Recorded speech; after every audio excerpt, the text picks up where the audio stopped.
एक साहित्यकार ने कहा है, कोशिश कर हल निकलेगा, कोशिश कर हल निकलेगा, आज नहीं तो कल निकलेगा, अर्जुन के तीर सा सध मरुस्थल से भी जल निकलेगा।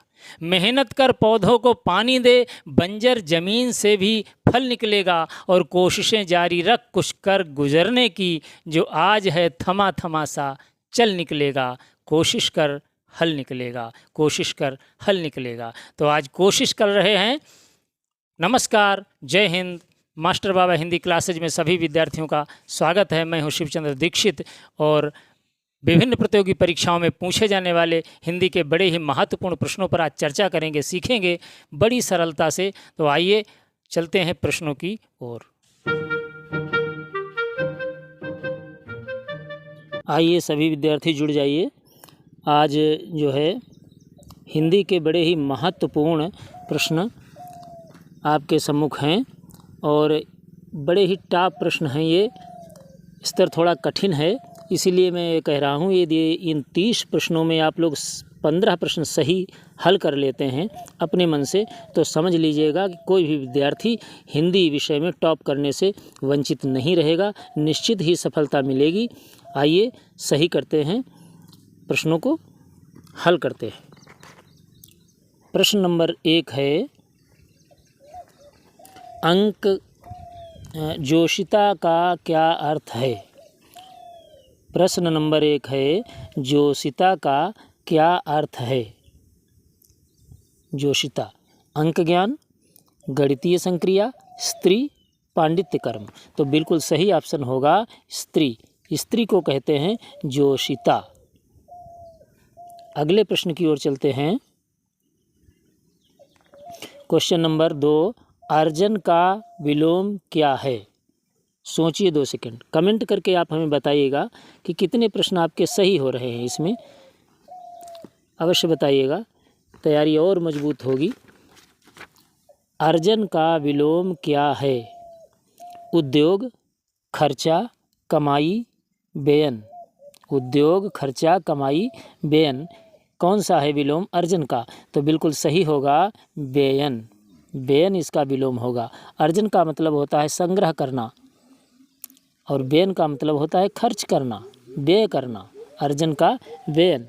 अगले क्वेश्चन की ओर चलते हैं। क्वेश्चन नंबर 3, कुछ बुराइयां सब में होती हैं, रेखांकित में किस प्रकार की संज्ञा है? क्या रेखांकित है? बुराइयां। तो बुराइयां शब्द जो है इसमें संज्ञा पूछी गई है, भाववाचक, जातिवाचक, व्यक्तिवाचक, समूहवाचक। कौन सी संज्ञा है? देखिए, वैसे तो बुराई जो शब्द है, बुराई ये भाववाचक संज्ञा है, नो डाउट। लेकिन यहाँ पर वाक्य में जो प्रयोग हुआ है बुराइयाँ, ये हो गया है जातिवाचक संज्ञा। क्या हो गया है? जातिवाचक संज्ञा। देखिए, संज्ञा बदल जाती है शब्द की, किसी वाक्य में प्रयोग करने पर निर्भर होता है। जैसे पंडित जी देश के प्रथम प्रधानमंत्री थे। एक वाक्य है कि पंडित जी देश के प्रथम प्रधानमंत्री थे। वैसे तो पंडित शब्द जो है ये है जातिवाचक। पंडित का अर्थ होता है विद्वान, जो विद्वान है वो पंडित है, जातिवाचक संज्ञा। लेकिन यहाँ पर पंडित जी देश के प्रथम प्रधानमंत्री थे, इसका मतलब है जवाहरलाल नेहरू जी प्रथम प्रधानमंत्री थे। तो ये यहाँ पर पंडित जी हो गया व्यक्तिवाचक संज्ञा, जातिवाचक से व्यक्तिवाचक में परिवर्तित हो गया पंडित जी। इसी प्रकार से ये बुराई जो है यहाँ पर भाववाचक से जातिवाचक बन गई, नो डाउट। अगले क्वेश्चन की ओर चलते हैं। क्वेश्चन नंबर 4, प्रत्येक बालक वीर है, रेखांकित में कौन सा विशेषण है? रेखांकित क्या है? प्रत्येक शब्द रेखांकित है, इसमें कौन सा विशेषण है? विशेषण 4 प्रकार के होते हैं। गुप संसा विशेषण, सूत्र है, याद कर लीजिएगा। गुप संसा विशेषण, गुप संसा विशेषण, गुप संसा विशेषण, बस ये एक पंक्ति याद कर लीजिए, गुप संसा विशेषण। कभी कभी ऐसा होता है हमारे विद्यार्थी यही भूल जाते हैं कि विशेषण के नाम क्या क्या हैं। गु से हो गया गुणवाचक, पा से हो गया परिमाणवाचक और संग से संख्यावाचक और सा से सार्वनामिक विशेषण। तो यहाँ पर कौन सा विशेषण है? यहाँ पर विशेषण है संख्यावाचक, प्रत्येक में संख्यावाचक विशेषण है। कैसे? देखिए, कुछ शब्द होते हैं जैसे पहला, दूसरा, तीसरा, जोड़ा, दर्जन, है ना। ऐसे अगर शब्द आ जाएं तो उनमें सम्य होता है संख्यावाचक विशेषण। जैसे वाक्य कहा जाए, गली में मेरा तीसरा मकान है, गली में मेरा तीसरा मकान है, तो तीसरा जो शब्द है ये संख्यावाचक विशेषण है और यहाँ पर निश्चित संख्यावाचक है। तीसरा का मतलब तीसरा ही मकान है, कोई उसमें डाउट नहीं है। तो यहाँ पर प्रश्नानुसार इसका सही जवाब होगा ऑप्शन नंबर 1 संख्यावाचक। अगले क्वेश्चन की ओर चलते हैं। क्वेश्चन नंबर 5, श्याम आता होगा। श्याम आता होगा वाक्य किस काल का है? किस काल का वाक्य है? भूतकाल का है या भविष्यकाल का है या फिर वर्तमान का है, और उनकी कौन काइंड का है, ये पूछा गया है। संदिग्ध वर्तमान काल, भविष्यकाल, भूतकाल, संदिग्ध भविष्यकाल। तो इसका बिल्कुल सही जवाब होगा हमारा संदिग्ध वर्तमान काल, ऑप्शन नंबर 1 वर्तमान काल का है। क्योंकि आता होगा निश्चितता नहीं है, इसलिए ये संदिग्ध हो गया, संदिग्ध वर्तमान काल का ये वाक्य है।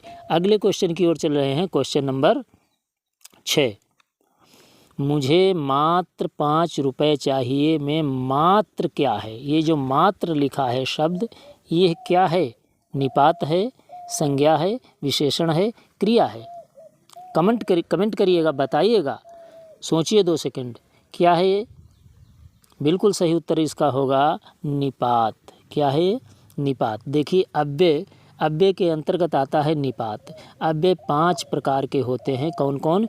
एक होता है क्रिया विशेषण अव्यय होते हैं, संबंध बोधक और समुच्चय बोधक, विस्मयादि बोधक और निपात। ये 5 होते हैं अव्यय, जिसमें से ये निपात है। निपात के शब्द होते हैं जैसे तक, एक शब्द हुआ तक, एक हुआ भी, एक है ही, केवल, मात्र। ऐसे ही कुछ शब्द हैं जो निपात कहे जाते, किसी बात पर जोर देने के लिए इनका प्रयोग किया जाता, बलाघात के लिए। उम्मीद है आप लोग समझ गए होंगे। अगले क्वेश्चन की ओर चलते हैं। क्वेश्चन नंबर 7, निम्नलिखित में पुल्लिंग शब्द बताइए। पुल्लिंग कौन सा शब्द है? मर्यादा, कमीज, रसोई घर, धर्मशाला। तो इसका बिल्कुल सही जवाब क्या होगा? कमेंट करिएगा, बताइएगा सभी विद्यार्थी, कौन सा इसमें शब्द पुल्लिंग है भैया, बताइए। बहुत कठिन है डगरपन घटकी, लेकिन कठिन नहीं, सरल होगी। प्रयास करिए, परिश्रम करिए। धैर्य, परिश्रम, साहस, ये बहुत आवश्यक हैं आपके छात्र जीवन में। क्या छात्र जीवन? संपूर्ण जीवन में। यहाँ पर जो हमारा बिल्कुल सही उत्तर होगा वो है रसोई घर। रसोई घर, रसोई घर पुल्लिंग शब्द है। मर्यादा जो है स्त्रीलिंग है, मर्यादा क्या है? स्त्रीलिंग। कमीज ये भी स्त्रीलिंग है, और धर्मशाला ये भी स्त्रीलिंग है। समझ लीजिएगा भैया ध्यान से, शाला का मतलब होता है आवास, ठहरने की जगह, मकान। एक साला ये होता है, ये साला, ये आपको खूब ध्यान होगा, ये पत्नी का भाई। लेकिन यहाँ पर ये नहीं है, ये शाला है, तालब्य शाह है, धर्मशाला। तो ये स्त्रीलिंग होता है शब्द। और रसोई घर में यदि पूछ दिया जाए कि इसमें कारक कौन सा है, तो संप्रदान कारक होता है। क्या होता है? संप्रदान कारक, संप्रदान होता है, रसोई के लिए घर। इस तरीके से इसका विश्लेषण होगा, रसोई के लिए घर। एक शब्द है कन्यादान, कन्या का दान नहीं, कन्या के लिए दान, ये सही होता है। इसी प्रकार से रसोई के लिए घर। उम्मीद है आप लोग समझ गए होंगे। अगले क्वेश्चन की ओर चलते हैं। क्वेश्चन नंबर 8, बहुवचन का असंगत युग्म बताइए। असंगत अर्थात गलत युग्म कौन सा है? इसमें शब्द दिए हैं, उनके बहुवचन दिए हुए हैं, लेकिन एक ऐसा है जो गलत है, 3 ऐसे हैं जो सही हैं। गलत कौन सा है? सोचिए। डिबिया, डिबियाँ, बधू, ये वधु नहीं वधु होता है, बा गलत लिखा है, वाह होना चाहिए। वधु वधुएं, गली गलियां, हस्ताक्षर हस्ताक्षरों। तो सही बिल्कुल होगा इसका जवाब ऑप्शन नंबर 4 हस्ताक्षर हस्ताक्षरों। गलत है, हस्ताक्षरों कुछ नहीं होता है, इसमें हस्ताक्षर बहुवचन शब्द है। हस्ताक्षर शब्द अपने में बहुवचन पहले से ही है, इसमें हस्ताक्षरों करने की कोई आवश्यकता नहीं। बाकी ये सब सही है। कुछ शब्द ऐसे होते हैं जो हमेशा बहुवचन रहते हैं, जैसे बाल, समझ लीजिए यहाँ पर थोड़ा, बाल, दर्शन, ये हमेशा बहुवचन रहने वाले शब्द हैं। प्राण, प्राण, उसके प्राण निकल गए, उसका प्राण निकल गया नहीं कहा जाता, निकल गए, बहुवचन। लोग, ये सब बहुवचन शब्द हैं। अगले क्वेश्चन की ओर चलते हैं। क्वेश्चन नंबर 9, पक्षी द्वारा आकाश में उड़ा जाता है, इसमें वाच्य बताओ। वाच्य से प्रश्न आया है। 3 प्रकार के वाच्य होते हैं, कर्तृवाच्य, कर्मवाच्य और भाववाच्य। कौन सा इसमें वाच्य है?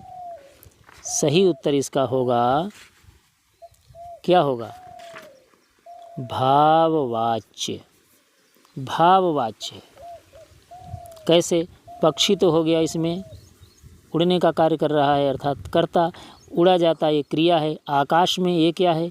ये कर्म नहीं है, आकाश में लगा है, अधिकरण है ये क्या है? अधिकरण। तो इसमें कर्म है ही नहीं। जब कर्म है ही नहीं तो कर्मवाच्य होने का कोई प्रश्न ही नहीं उठता। देखिए, कर्तृवाच्य में कर्ता अवश्य होगा, कर्मवाच्य में कर्म अवश्य होगा।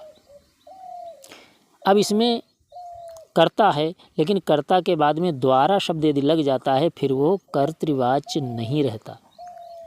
यहाँ पर ये भाववाच्य है। ऑप्शन नंबर 1 बिल्कुल सही होगा। अगले प्रश्न पर चलते हैं। क्वेश्चन नंबर 10, शुद्ध वाक्य का विकल्प चुनिए। बहुत अच्छा प्रश्न है, वाक्य से संबंधित प्रश्न आते हैं, बहुत मज़ेदार प्रश्न है। पढ़िए, ध्यान से समझिए और कमेंट करके बताइएगा कौन सा आपने इसमें सही किया है। 3 गलत हैं, 1 ही सही है, इसमें कोई दो राय नहीं। प्रातः काल के समय घूमना चाहिए। दूसरा है एकांकी कैसी लगी। तीसरा है गर्मी में पसीने निकलते हैं। चौथा है शब्द के अनेक अर्थ होते हैं। देखिए, इसका बिल्कुल सही है ऑप्शन नंबर 4, शब्द के अनेक अर्थ होते हैं। ये वाक्य सही है। प्रातः काल के समय घूमना चाहिए, इसमें गड़बड़ कहाँ पर है? प्रातः काल दिया, एक काल जब दिया हुआ है तो फिर समय देने की कोई आवश्यकता नहीं। इसका सही होना चाहिए था प्रातः काल घूमना चाहिए, तब ये सही होता। एकांकी कैसी लगी, ये यहाँ पर गड़बड़ हो गया, लिंग परिवर्तित हो गया। एकांकी कैसा लगा ये होना चाहिए। एकांकी शब्द पुल्लिंग है। गर्मी में पसीने निकलते, पसीने, पसीने नहीं, पसीने नहीं, ये पसीना ही रहेगा। गर्मी में पसीना निकलता है, इसलिए गलत हो गए तीनों। और ऑप्शन नंबर 4 बिल्कुल सही है, नो डाउट। अगला क्वेश्चन नंबर 11 में दिया हुआ है, शुद्ध विकल्प चुनिए। शुद्ध विकल्प चुनिए, कौन सा विकल्प इसमें सही है? 1 विकल्प सही है, 3 गलत हैं। सही वाला छांटना है आपको। छाया तद्भव, छाया शब्द तद्भव है ये कह रहा है। तो देखिए, छाया तद्भव नहीं होता है, तद्भव इसका होता है छाह। तद्भव क्या होता है? छाह। छाया तत्सम होता है, अर्थात ये शुद्ध नहीं है। फिर है हमेशा विदेशज। हमेशा ये बिल्कुल सही है, हमेशा इसका सही ऑप्शन नंबर 2 है। हमेशा शब्द जो है विदेशज है, ठीक है, दूसरी भाषा का। फिर तीसरा देखते हैं, बस यात्री देशज। बस यात्री देशज नहीं है, बस यात्री है संकर शब्द। कैसे? बस इसमें है अंग्रेजी का, बस किसका है? अंग्रेजी का शब्द है बस, और यात्री है तत्सम हिंदी अर्थात संस्कृत। ये दोनों मिलकर के बने हैं, तब ये हो गया संकर शब्द। कौन सा शब्द है ये? संकर शब्द है बस यात्री, ये देशज नहीं है। फिर है उल्लू तत्सम, उल्लू तत्सम नहीं है। तत्सम होता है उलूक। क्या होता है? उलूक होता है इसका तत्सम। अर्थात इसका सही उत्तर है ऑप्शन नंबर 2, हमेशा विदेशज। ये हमारा बिल्कुल सही होगा। अगले क्वेश्चन की ओर चल रहे हैं। क्वेश्चन नंबर 12, आदर्श का विलोम बताइए। आदर्श शब्द का विलोम इसमें से ढूंढ निकालना है, कौन सा होगा? फटाफट बताइएगा कौन सा होगा इसमें? अच्छा या खराब, यथार्थ या निकृष्ट? तो आदर्श का विलोम होगा यथार्थ। आदर्श का अर्थ होता है सर्वोत्तम स्थिति, यानी कि जैसा होना चाहिए वह स्थिति। और यथार्थ का मतलब होता है जैसा है। अच्छा या खराब जो भी है उसे यथार्थ कहा जाता, और जैसा अच्छा होना चाहिए था उसे आदर्श कहते हैं। तो आदर्श का विलोम यथार्थ हुआ। ऑप्शन नंबर 3 बिल्कुल सही होगा। अगले क्वेश्चन की ओर चलते हैं। क्वेश्चन नंबर 13, कौन सा विलोम युग्म असंगत है? अर्थात गलत कौन सा है इसमें? आविर्भाव, आविर्भाव होगा इसमें, देख आविर लिख गया है, आ में दीर्घ, ये दीर्घ आ होगा। आविर्भाव, तिरोभाव, अवर, अपर, सिख, नख, मसृण, रुक्ष। तो इसमें असंगत है अवर और अपर। अवर का विलोम अपर नहीं होता, अवर का होता है प्रवर। अवर का क्या होता है? अवर का होता है प्रवर। प्रवर, प्रवर का मतलब उच्च, अवर निम्न। सिख का नख, ये तो बिल्कुल सही है। मसृण का रुक्ष, मसृण का मतलब होता है चिकना, और रुक्ष का मतलब होता है खुरदुरा। तो इसका सही ऑप्शन नंबर 2 होगा। अगले क्वेश्चन की ओर चल रहे हैं। क्वेश्चन नंबर 14, किस विकल्प में सभी शब्द माता के पर्याय हैं? माता के पर्यायवाची इसमें किस ऑप्शन में सभी हैं? कांता, कलत्र, स्वसा, सहोदरा, अम्बा, प्रसविनी और सुरा, हाला। तो इसका सही होगा ऑप्शन नंबर 3, अम्बा, प्रसविनी, ये माता के पर्यायवाची हैं। कांता और कलत्र ये जो हैं पत्नी के पर्यायवाची हैं, समझ लीजिएगा। स्वसा और सहोदरा ये बहन के पर्यायवाची हैं, और सुरा और हाला ये शराब के पर्यायवाची हैं, मदिरा के। स्वसा बहन को कहते हैं। एक शब्द है मातृस्वसा, समझ लीजिएगा, मातृस्वसा। मातृस्वसा का मतलब माँ की बहन, माँ की बहन अर्थात मौसी। ये प्रश्न परीक्षा में आता है इसलिए मैं बता रहा हूँ। मातृस्वसा का मतलब हुआ मौसी। पितृस्वसा का मतलब बुआ, पिता की बहन। और सहोदरा का अर्थ हुआ बहन, सहोदर का अर्थ हुआ भाई। उम्मीद है आप लोग समझ गए होंगे। अगले क्वेश्चन की ओर चलते हैं। क्वेश्चन नंबर 15, पार्श्विक वर्ण कौन सा है? पार्श्विक ला है या रा है या अह है या श्रा है? देखिए इसका सही ऑप्शन होगा ला। ला को कहा जाता है पार्श्विक। ला के उच्चारण में जो अंदर से हवा निकलती है वो जिह्वा के पार्श्व अर्थात इधर उधर से निकलती है, बगल से। और रा जो है, रा को कहा जाता है प्रकंपित। ये भी समझ लीजिए, कई बार पूछा गया है ये प्रकंपित। प्रकंपित है ना, ये प्रकंपित या लुंठित भी इसे कहते हैं। क्या कहते हैं? लुंठित। इसके उच्चारण में जिह्वा में कंपन होता है, ज़्यादा कंपन होता है, इसलिए आह जो है ये अयोगवाह है। ये क्या है? अयोगवाह। अयोगवाह। और श्रा ये संयुक्त वर्ण है। ये क्या है? संयुक्त वर्ण। संयुक्त कैसे है ये? कौन कौन से मिले हैं इसमें? तालव्य शा आधा और रा पूरा, तब ये बन गया श्रा। अगले क्वेश्चन की ओर चलते हैं। क्वेश्चन नंबर 16, नमस्ते में संधि बताइए। बहुत अच्छा प्रश्न है, ध्यान से समझिएगा। नमस्ते में संधि सोचिए, कमेंट करिएगा। व्यंजन संधि है, विसर्ग संधि है, गुण संधि है या फिर अयादि संधि है? कौन सी संधि है इसमें? देखिए, नमस्ते का यदि हम विच्छेद करें तो होगा नमः धन ते। विसर्ग संधि कौन सी है? विसर्ग संधि। ऑप्शन नंबर 2 बिल्कुल सही होगा। जैसे एक है शब्द नमः धनकार, नमः धनकार से बनेगा नमस्कार, ये भी हो गया विसर्ग संधि के अंतर्गत। समझ गए?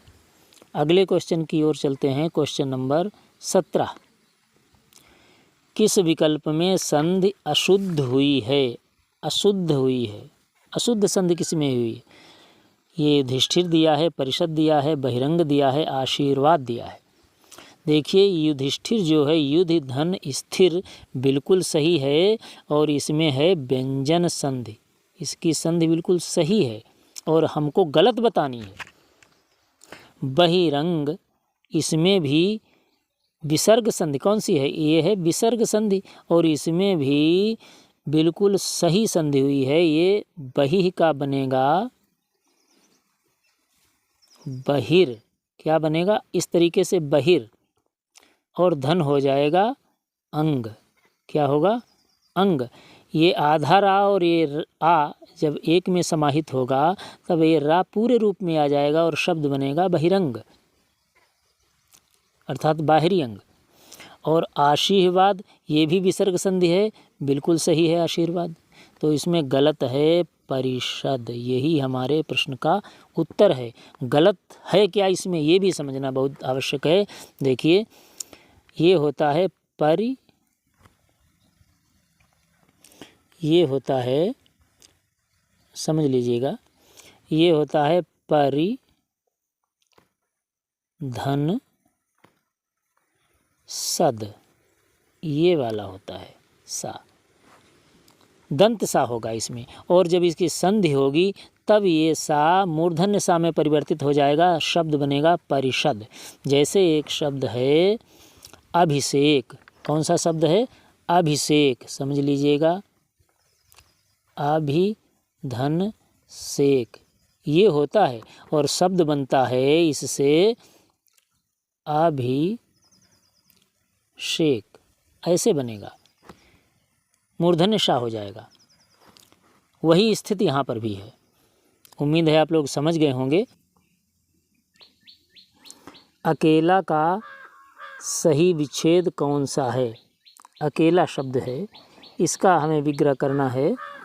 तो अक धन एला या एक धन एला या फिर इक धन एला या फिर अकेल धन आ होगा। तो इसका बिल्कुल सही ऑप्शन है एक धन एला। बहुत ध्यान से समझिएगा, ये मोस्ट है प्रश्न। देखिए, कुछ तो शब्द जो हैं संधि के द्वारा बनते हैं और कुछ ऐसे होते हैं जिनमें प्रत्यय से संधि होती है।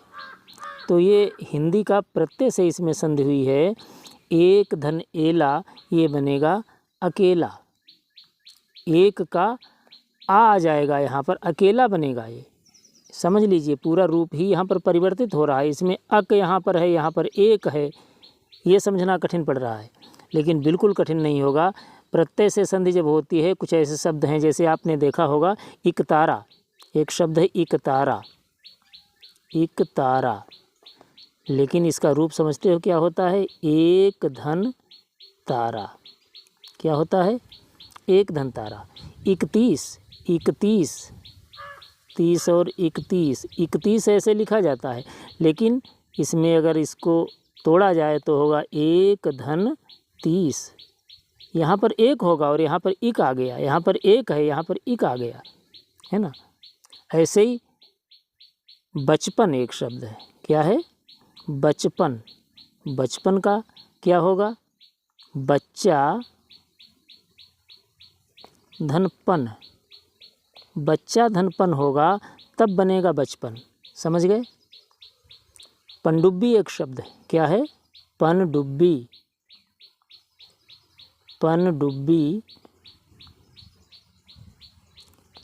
कैसे होगा इसका? पानी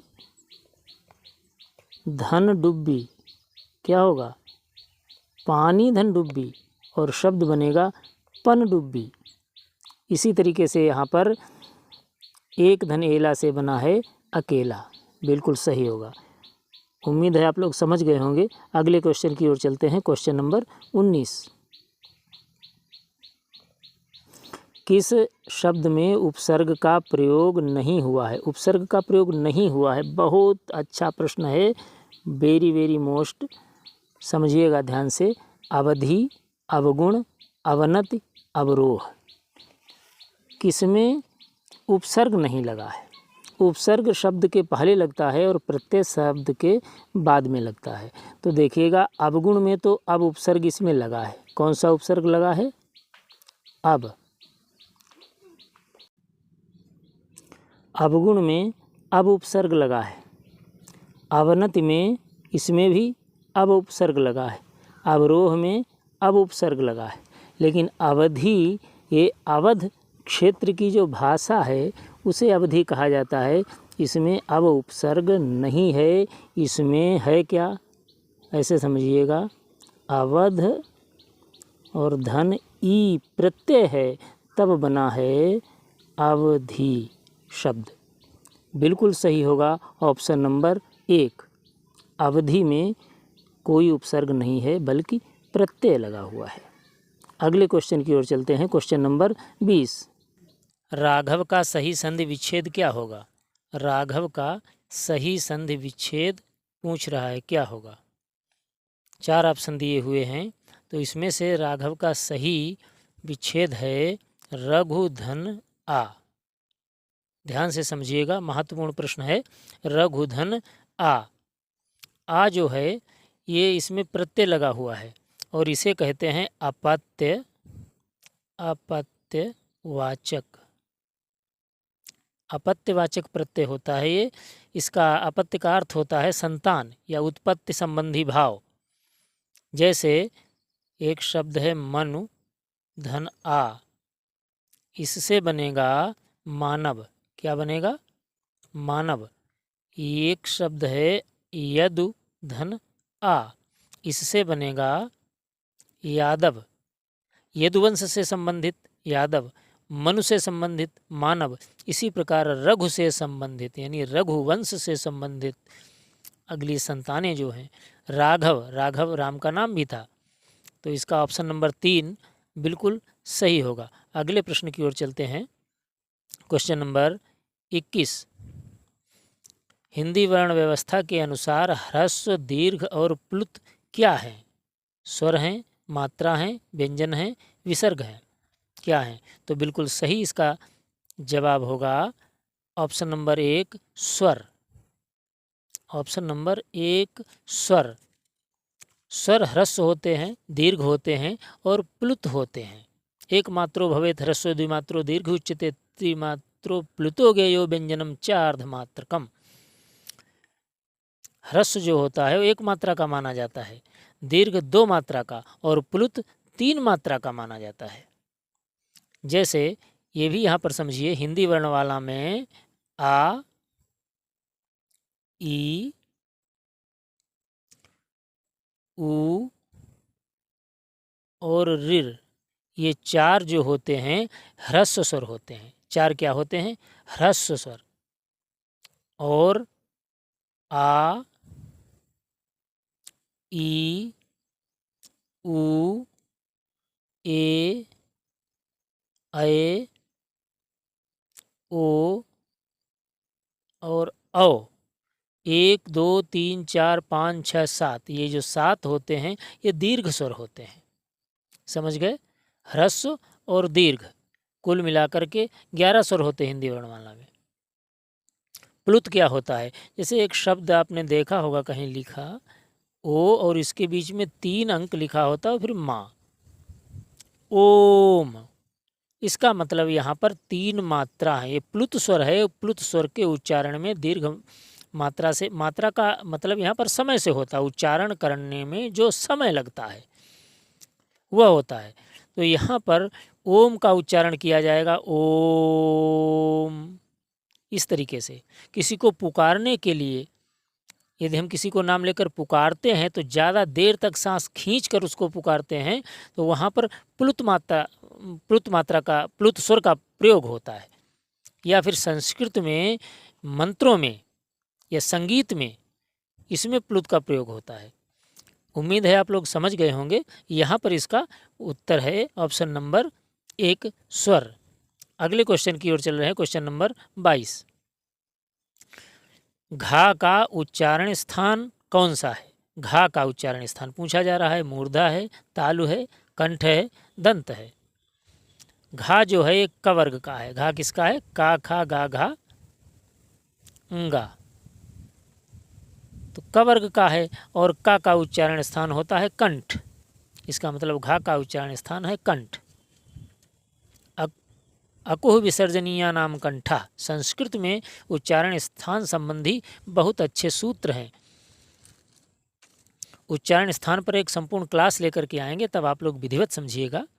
और मूर्धा का उच्चारण स्थान, यहाँ पर मूर्धा लिखा। मूर्धा किसका उच्चारण स्थान होता है? जो 5 वर्ग हैं उनमें से यदि देखा जाए तो मूर्धा ट वर्ग का उच्चारण स्थान होता है। किसका होता है?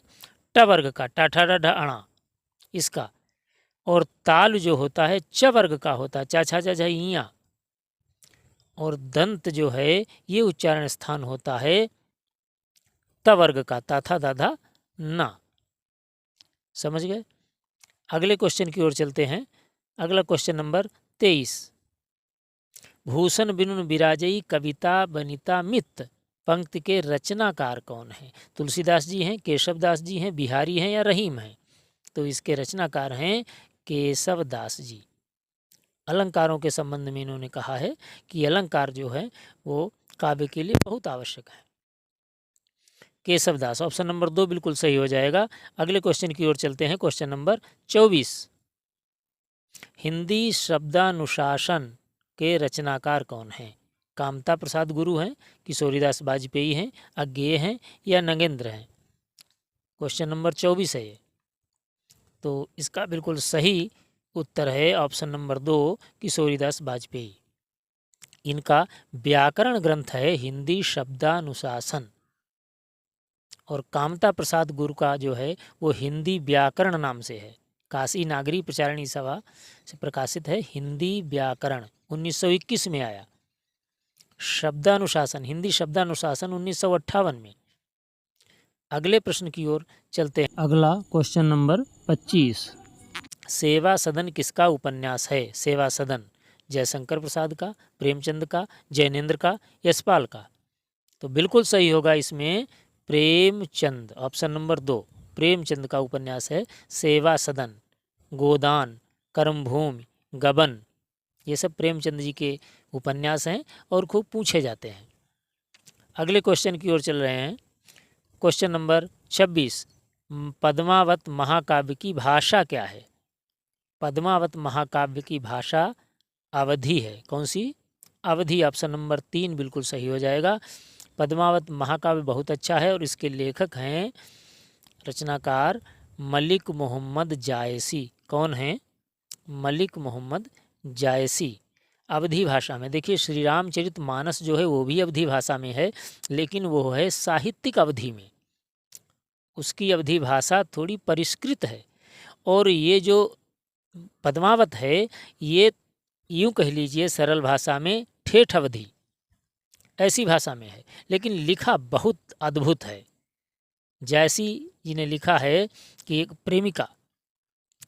प्रेमिका अपने प्रेमी के लिए संदेश भेज रही है। किससे भेज रही है? कौआ से और भौरा से। कह क्या रही है? सुनिए। पियसन कहे संदेशड़ा हे भौरा हे काग। पियसन कहे संदेशड़ा हे भौरा हे काग। सो धन बिरह जरि मुई तेहिक धुआं हम लाग। प्रियतम से बता देना कि आपकी धना अर्थात वो प्रेमिका सो धन विरह आपकी विरह अग्नि में जलकर मर गई। और जलने से जो धुआं उठा उसी धुएं में हम दोनों लोग काले हो गए, भौरा और कौआ। क्या अद्भुत लिखा है जायसी जी ने, वाह। अगले क्वेश्चन की ओर चलते हैं, क्वेश्चन नंबर 27। सूरदास के गुरु कौन थे? सूरदास के गुरु कौन थे? रामानंद, वल्लभाचार्य, रामदास या विट्ठलनाथ? तो इनके गुरु थे वल्लभाचार्य जी। सूरदास के गुरु कौन थे? वल्लभाचार्य। विट्ठलनाथ जो थे ये वल्लभाचार्य के पुत्र थे ये।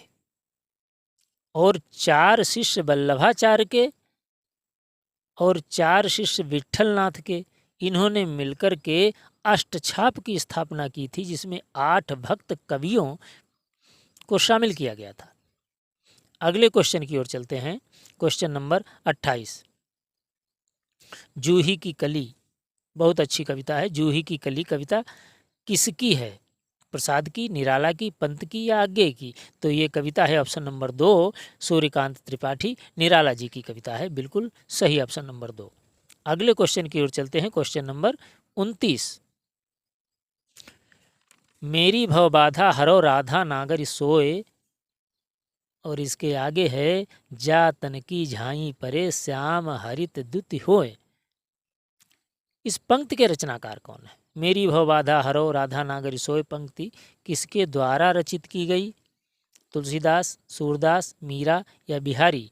तो ऑप्शन नंबर 4 बिल्कुल सही हो जाएगा।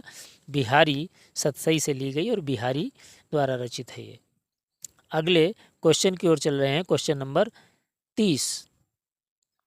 चौपाई के प्रत्येक चरण में कितनी मात्राएं होती हैं? चौपाई के प्रत्येक चरण में पूछा गया है, अर्थात एक चरण में 11 या 16 या 13 या 12। तो प्रत्येक चरण में मात्राएं होती हैं 16। देखिए चौपाई सममात्रिक छंद है। सममात्रिक का मतलब है 4 चरण होते हैं और चारों चरण में बराबर बराबर मात्राएं होती हैं 16-16। कितनी कितनी? 16-16। 16-16 मात्राएं चारों चरण में इसके होती हैं और 4 चरण का ये छंद होता है। जैसे जय जय गिरिवर राज किशोरी, यहाँ तक 16 हो गई। जय महेश मुख चंद चकोरी, फिर 16 हो गई। इस तरीके से संपूर्ण चौपाई में 64 मात्राएं होती हैं। एक चौपाई में 64 और एक चरण में 16 मात्राएं होती हैं।